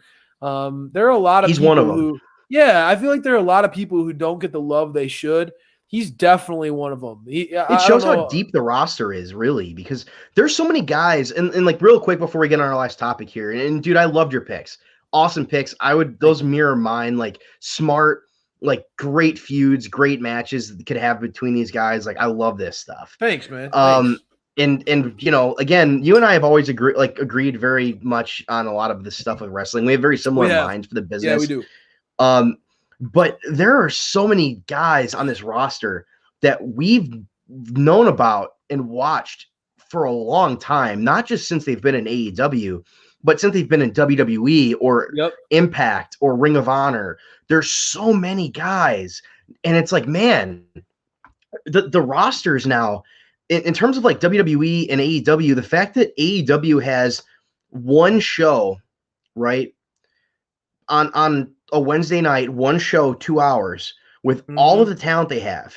And WWE has 3 shows that are all at least 2 hours. One's 3 hours. That's so true. You know, it's Yeah. crazy to me how like they get so much in on AEW. They manage to put like so many people over and get these feuds going. It's, man, I don't agree. I don't know how they do it in 2 hours. And I obviously like the dark shows are good for building talents as well, but it's different when it's on television, different. right? It's It's very different. Right. And so that's why Rampage, man, like once Rampage hits, that's going to be awesome because Rampage is going to really propel, I think, more people, and we're going to see people like Shawn Spears, maybe get more rub. I like it. We're going to see Wardlow finally maybe break out like we're expecting him, because he's right there. He's always on that cusp of like, he's ready to go, ready to break out. You're right. But it's just not there yet. And maybe when there's more TV time, because the problem right now is like, how do you put people over when there's 3 belts or 4 belts if you include the tag titles? Yeah. There's 4 belts and there's 2 hours of TV time per week. Right. It's very hard to put. And they've done a nice job with Wardlow by like having him associated with MJF, making sure he gets a lot of screen time. And that's a great thing. But I agree with you. There are a lot of characters that feel like they're right there on the cusp. I feel like we all agree Jade Cargill will benefit. Jungle Boy right there. Jungle Boy is Jungle Boy, Orange Cassidy. There are a lot of characters. Conti. Like there's a lot of talent that's right there on that brink. And I think that once Rampage hits, like we're gonna see, like it's gonna shoot. We're gonna see a lot of these guys go real quick in terms of like elevating this talent. And I think it's gonna be a big change. Even on Dynamite, I think we're gonna start seeing like different faces, different people getting in these feuds, different, like there's gonna be a lot of stuff going on. And I think it's smart that some of the, because like what SPD said earlier, and I'll let us go to the next topic in a second, but what SPD said earlier was that he thinks that at All Out, there's gonna be a lot of changes to titles. He's gonna we're gonna see maybe Hangman win. We're gonna see the Young Bucks maybe lose. We're gonna start seeing these title changes, and I think that because of when it is timing wise with Rampage coming out in August, we're going to start seeing these title changes because we're going to start seeing more people getting pushed because they're going to have more time to push people. And I'm really excited for that on a personal level. I am very excited to see what are they going to do with Orange Cassidy? What are they going to do with Jungle Boy? Like, are they going to have these matches and then go back to one-offs? And to our last topic of the night, like we're going to talk about that, where the last 2 challengers for the title, kind of went into a little random, less random with Jungle Boy, but a little bit more so with Orange Cassidy. They've had these contenders that went after Kenny's title kind of drop into these like interesting mid-card feuds. And I want your thoughts on that. Do you think that is hurting or helping Kenny's title reign? Because I think that it could be looked at both ways, and they're both legitimate. Where you have a guy that's competing for the championship, and then as soon as that title ascent is gone, he's kind of going back into the mid card. Do you think that that's a problem? Well, I think that like as long as there's something there waiting for them, that protects them from having like just from a free fall, I think it works, right? Okay. I think that like an example being, I think we'll start off with Orange Cassidy, right? Mm-hmm. SPD has talked a lot about how he's been concerned with how Orange Cassidy feels like he's been in a yo-yo since the best friends have had health issues. And ever since that Jericho feud where Jericho did so much to really cement Orange Cassidy as a legitimate top guy in the company, he's kind of had this weird like off and on relationship with AEW, and it's been weird. I felt like reminding the fans that he is in that upper echelon. I think allowing him to even have that opportunity to have a match with Pac and with Kenny, I think was a great thing for Orange Cassidy. I don't think that you could say that's a bad thing. I think No. I think that he benefits from that. He gets to look like he's on their level with some of the best guys in the world. And I think he got to showcase what makes him special and unique and why he's in that scenario, right? Like, so the more opportunities where you get the spotlight and you deliver like Orange Cassidy did and like Jungle Boy did, right? I mean, Right. we all universally agree that Jungle Boy match was fantastic, right? With Kenny It was Omega. a great match. So, a lot of fun. And I think that Jungle Boy has shown he still does have some things he needs to continue to work on. He still needs to get more comfortable on the mic. Maybe he should join us on Dynamite Download, maybe do a little interview with us, get more comfortable on the mic, feel, that could help. Man, we're just trying to help out. We love you, Jack. We're here for you, Jack. We're here for you. It's strictly, we want to help you get to that next level of your career. Love the new Jungle Jack name. It's real nice. Totally Big agree. Time. That's the thing, Bonds, is I think that like those guys, again, Orange Cassidy, right? Think about that build with Kenny, where Kenny was laughing in his face, saying he wasn't on his level, and how Orange Cassidy played it cool, didn't get rattled. Held his own. Orange Cassidy's reactions to Kenny, and Kenny would go crazy, right? Kenny had this over-the-top theatrics, and you have that over-the-top theatrics of Kenny, contrasted with the cool, calm, chill vibes of Orange Cassidy. It really was great, and it made him, stand out in a good way. So I think, there's nothing wrong with having Kenny have these types of matches with these guys. And I think it works in another way too, that, think about how we felt when Lance Archer lost to Miro, right? You have to be careful when you have certain guys like John Moxley. How many more times is he going to lose to Kenny Omega? Right. You need to be careful, right? Like Miro, are you going to rush Miro into a match with him? No. I think there are certain characters in the AEW stratosphere, the world of AEW, that you can put in with Kenny, feel that they're going to come out just fine. But you want to be careful when you have those main event guys already established main event guys going against each other. You don't want to have one of them losing too often in that feud, right? You don't want them to lose steam. Makes sense. So it's a win-win when you put the champ against the guy who's on the up and up, right? You're elevating that other guy. Yeah. Right. No one's getting knocked down. Everyone's getting pulled up. And that's the way AEW likes to operate. That's what makes a lot of sense. So I think that AEW should do more of that. I think AEW should lean into that as something, as something that could help define, Kenny's reign. That was something that I loved about Cody's reign, was when Cody was giving people who were, unknowns, giving them opportunities. We got to see Warhorse. We got to see Eddie Kingston. We got to see these characters come out and get opportunities against him that would have never had that, right? And I love that, and I like what they're doing with Kenny. Why not? Right. Why not allow these guys, especially because you have so much trust in your champion, that even if they're not, his opponent is not seasoned as a main event, high pressure guy, Kenny is gonna kill it. Kenny is gonna carry his end of the bargain. And that kid, that young star, is going to get a great match, and they're going to look like $1 million, right? So I think it's a win-win for all involved.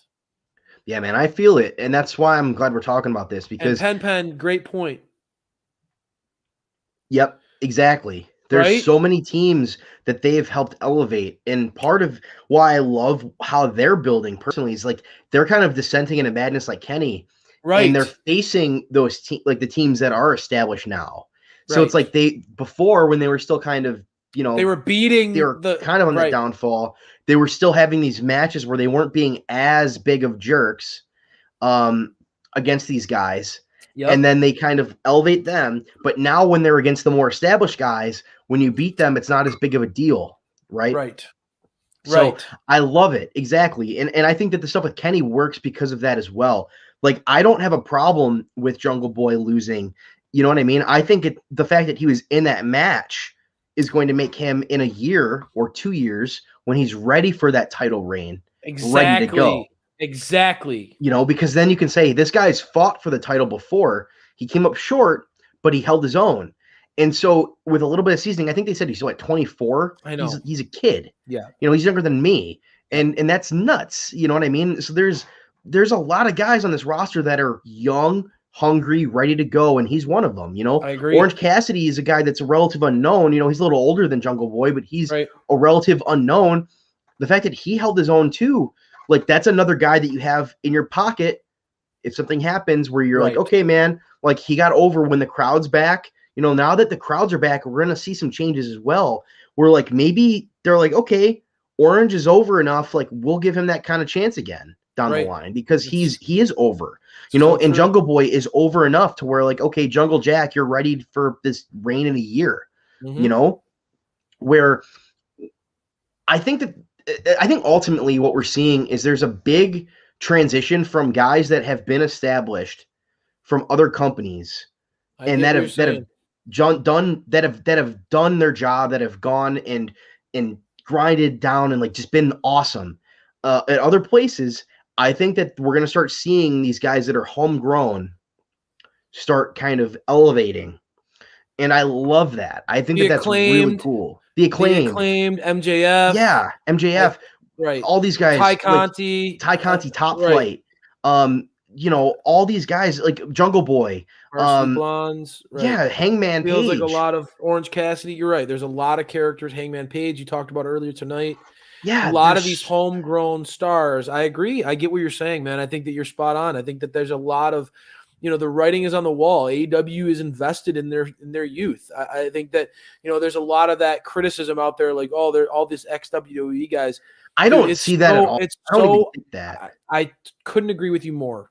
Could not Doesn't agree make- with you more. That's a terrible take. That's a grasping for straws and you're way off kind of take. That's you don't watch AEW, and you're telling me that without telling me you don't watch AEW. Yep. Well said, bud. Well Yeah. said. Because the only guy right now that's even like is Miro, and Miro wasn't pushed this way in WWE. It's a completely different person at this point. He is not Rusev. He No. is very different from Rusev. Yes, They he are is. completely different people. His Yep. promos are completely different. He's a different guy, and it's better here. It's better. It works better. It's not, and obviously, Rusev back in like 2014, 2015 Yep. was the man. I loved him there, and that's why I love Miro. Part of Yep. why I like him is because I Where he always came saw from. that potential from him, Right. Right. and I saw what he was good at. right. And now we're kind of seeing it come to fruition where it's like, okay, we're kind of letting him do it on his own. And man, I think that there's a lot of stuff going here where they're really building up their guys. And even him, I would consider him one of those guys as well, because he's so different from what they had him presented as. Well, yeah, I get what you're saying. I think that they've allowed WWE. It felt like at times was afraid. I'm not going to say anything bad about WWE. I think the WWE No. in this scenario with Rusev, dude. He grew so much in that company. They pushed him well. I'm not going to trash him for how he grew so much in that company, and he Right. wouldn't be who he is now if it wasn't for that experience. So, But I we're seeing think the results of that. that we are, which is and I awesome. think that AEW is going to see the result of their hard work with some of these young talents that they have. Dude, it's no different than any sport. You got to give guys that opportunity to get out on the field and see if they can do it, right? Like, throw them out there, see if they can hang, and then bring them back out, but you got to let them get some minutes. You got to let them get some minutes, and I think what they're doing, the more that they do these things, I think it's going to help them long term as a health of the company, because you can't invest in, and we've seen it, right? Lance Archer, Kenny Omega, John Moxley, Bastard Pac. There's a lot of these guys who have come through, and you're saying, all right, they're familiar faces, but right behind them, you're starting to see this next generation of, Sammy Guevara. The Martins. Sammy Yeah. Guevara, Top Flight, MJF. Max The Caster, Acclaim. Anthony Bowens. Yeah, Like, the Acclaim. You could start rattling off names. I could, if we just let people name your favorite, in the comments. everybody in the chat. Name your favorite underdog young talent right now. I mean, there's Varsity like Blondes. Darby Allin. You think that Darby Allin's not going to be a big deal in this company for a long time? The Varsity Blondes, like what they're doing right now with the color scheme hitting, with Griff Garrison leading into kind of like he needs to like continue to lean into like the Roman Reigns of the Shield vibe. And he's a big guy. He'll get there. He's young. He gets the hot tag. Yep. He's the energy guy of that team. Brian Pillman is clearly getting better. Pillman in this Rusev or this. I know you were impressed. Sorry, yeah. With Miro has been just, oh my gosh, I loved his promos. Yeah, and honestly, they're great. Honestly, like in the ring, he's starting to really. You could tell. He's putting in the work, dude. You can see it's starting to connect with him. It's starting to click up here, and it's starting to click like it's starting to feel more natural. I'm really excited to see what and I think Julia Hart's a nice fit for them. Oh, Jungle Boy, dude, Jungle Boy. We saw that, right? Like you could go on and on and on with talent that you can already tell they're gonna be good if they're showing what they're showing now. Think about in 5 years where MJF will be. Yeah, when he's 30. Think about in 5 years where Jack Perry will be. Think about in 5 years where Darby Allin will be. Think about in 5 years where Sammy Guevara will be. There's so many names where you can just be like, holy smokes. Even a guy like me, like think about in 5 years where Ricky Starks will be. Yeah, we haven't even talked about Ricky Starks, and he's just at that level too, where he's like awesome. I know he's not 23 years old, but I mean, still, he's young, and he's young, and he's got it all, bro. Yeah, you could see there's so many talents on this roster. You were just like, whoo, man, things are gonna set themselves up. Yep. AEW has some talent right now.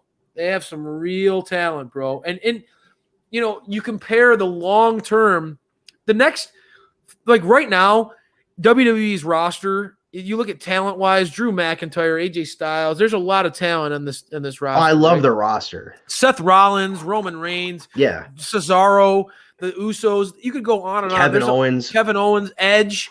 Yeah. There's a lot of talent on this roster, but when you look Cena's gonna be back and Goldberg soon. When you look at WWE and where's WWE going to be in 5 years? Who is going to be their next big guys in WWE in 5 years? It's going to be Damian Priest because that's who like their next big thing is. You know what I mean? That's the thing that we talked about a couple weeks ago. Like Damian Priest is 38 years old. LA you know what I mean? And he's great. I like what he does. This isn't a slight on him at all. I think he's a good talent. I know. He does a really good job. But like, there's something to be said about having a 24-year-old that already looks like a star. What's going to happen, bro? What's going to happen, I'll be honest with you. Yeah. What is going to happen is the roles are going to reverse, and WWE is going to start poaching talent from AEW. Yeah. Because it's their MO. Yeah. It's their MO to take Impact guys, to take ECW guys, Ring of Honor. That's what they do. They take the best talent.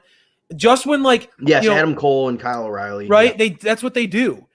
Samoa Joe, you can just go on and on and on and on, right? AJ Styles, man, was like, I remember that was probably the most hype I've ever been for a debut ever.